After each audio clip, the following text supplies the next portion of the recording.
Hablando un poco de Thomas Hobbes, y antes de empezar, si alguno de los compañeros tiene algo que aportar o alguna pregunta, no tenga miedo, levante la mano e interrumpa para que de esta manera aprendamos y tengamos todos un conocimiento más amplio acerca del tema. Thomas Hobbes, nacido en 1588 y muere en 1679. Se conoce a Thomas Hobbes principalmente porque este sigue la línea de Maquiavelo, sigue la línea trazada por Maquiavelo, puesto que renuncia a una filosofía, esta filosofía metafísica, esta filosofía abstracta que trata de explicar la existencia de Dios, la existencia de un alma.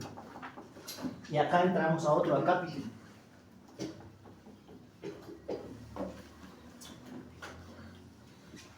Me parece menester también aprender o descubrir el significado de ciertas palabras. Por ejemplo, Aurelio, ¿qué significa filosofía?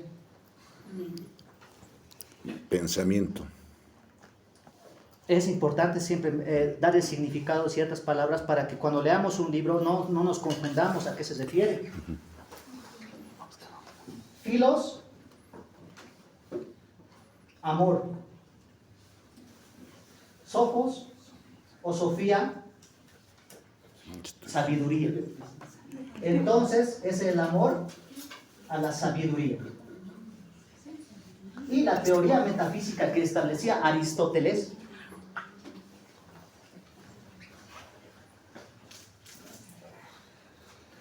Hobbes está en total desacuerdo con Aristóteles, puesto que Aristóteles decía algo.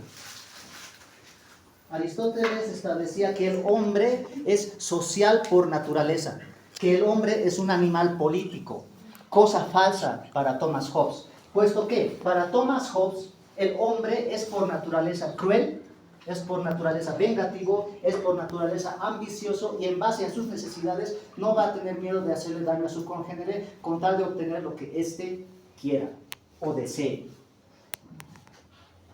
Por eso Thomas Hobbes sigue la línea trazada por Maquiavelo en contra de la teoría o filosofía metafísica de Aristóteles. A partir de eso, Thomas Hobbes quiere plantear una nueva forma de pensamiento, una nueva forma de entender el Estado a partir de la práctica. Y acá entra lo que es el Leviatán. Para Thomas Hobbes, el hombre nace igual, todos los hombres nacen iguales y nadie nace más inteligente que nadie. La inteligencia se va construyendo a partir de las experiencias de cada individuo. ¿Esto qué quiere decir? Que cuando nacemos, nosotros todos nacemos a partir de un estado igualitario. Este se llama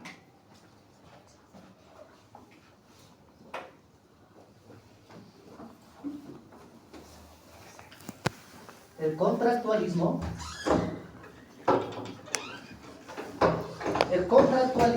y el justnaturalismo. Hobbes establecía que el ser humano, al ser por naturaleza violento, va a hacer todo lo posible para satisfacer sus propias necesidades. Y como vemos en la página 233 de El Leviatán, de este mismo autor Thomas Hobbes, ahí establece que el hombre tiene 19 leyes. Estas 19 leyes principalmente van a regir la vida del individuo para que salga de este sistema o estado naturalista. El estado naturalista o estado de naturaleza.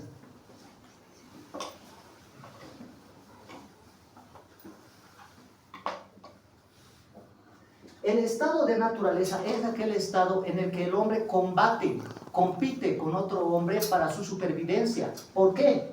Y acá entramos a un silogismo. El hombre sale de esta burbuja por dos principales razones. Uno, el miedo a la muerte. El hombre piensa que cuando no consigue lo que necesita, va a morir. Este es el sentido de preservación. preservación de su vida. Y la otra razón es el uso de la razón. Y acá entramos a lo que es un silogismo. Eliane, ¿cuántas patas tiene un gato? 4. Pero aquí afuera yo vi un gato con 3 patas y está vivo. Entonces, su premisa más mi premisa llega a una conclusión. Un silogismo es eso. El silogismo es el razonamiento de 2 premisas y una conclusión. 2 premisas, una conclusión. Entonces, el ser humano o el hombre ha abandonado ese estado natural salvaje a partir de 2 principales razones. El uso de la razón y el miedo a la muerte, el sentido de preservación. Pero esto no es todo. Cuando observamos, cuando leemos el libro El Leviatán, este establece 19 leyes principales para que el ser humano no se mate entre sí, para que la humanidad no se mate entre sí. De estas 19 leyes podemos mencionar 3. 1, la justicia. Cuando nosotros hacemos caso o cuando nosotros seguimos la línea de un contrato, de un pacto social, eso es justicia. Cuando no seguimos la línea del pacto social, eso es injusticia. 2, el perdón. El ser humano debe tener la capacidad de perdonar a su congénere siempre y cuando éste le haya pedido perdón previamente. Y 3, repudiar la arrogancia. Es decir, ningún ser humano puede considerarse más que otro y por lo tanto no puede exigir leyes que beneficie a sí, para que se beneficie a sí mismo. Si exige leyes, debe exigir las leyes para todos, no para uno. En 1615 se publica el Leviatán.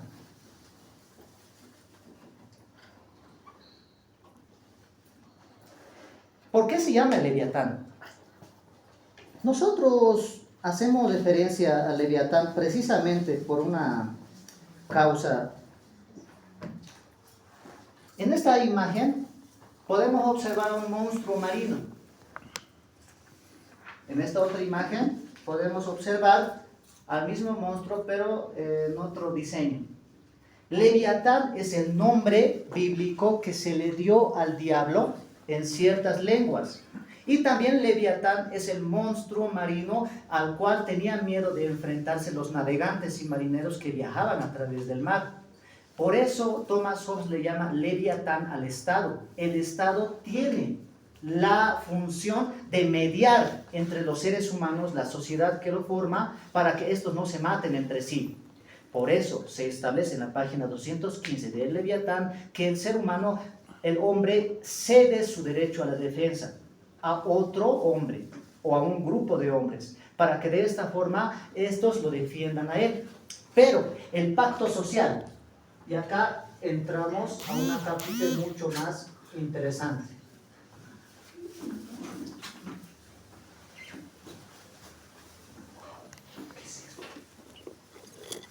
El pacto social no se lo puede realizar entre la sociedad, entre los hombres y el Estado. El Estado está exento de esto. El Estado va a obtener el monopolio de la violencia para hacer que las leyes y las normas se cumplan. Y la base fundamental del Estado es el contrato, que según el diccionario jurídico de Manuel Osorio, contrato es el acuerdo legal entre partes a partir de la voluntad de ambos. Y a partir de esto nosotros podemos establecer 2 elementos principales con respecto a esto. Acá tenemos el Leviatán. ¿Qué es lo que podemos afirmar a partir del pensamiento? A partir de la concepción política de Thomas Hobbes y su pensamiento y versión pesimista de lo que era el hombre.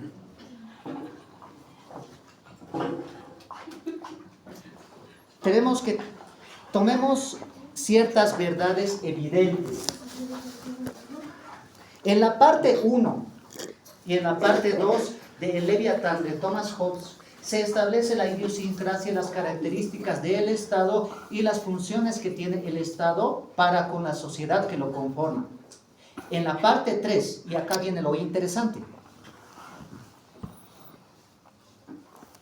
En la parte 3 de Leviatán, de Thomas Hobbes, se habla del Estado cristiano. Pero, antes de llegar a esto, nosotros podemos deducir algo de lo anteriormente establecido. Aristóteles establecía que el hombre es social y bueno por naturaleza. Thomas Hobbes lo refuta y dice que el hombre es lobo de hombre, homus homini lupus, homo lupus homini. El hombre es lobo de hombre, este va a hacerle daño a otro hombre siempre y cuando a este le convenga. Sofía, ¿me lo puedes leer la página 77 de Antropología Filosófica de Juvenal Canedo?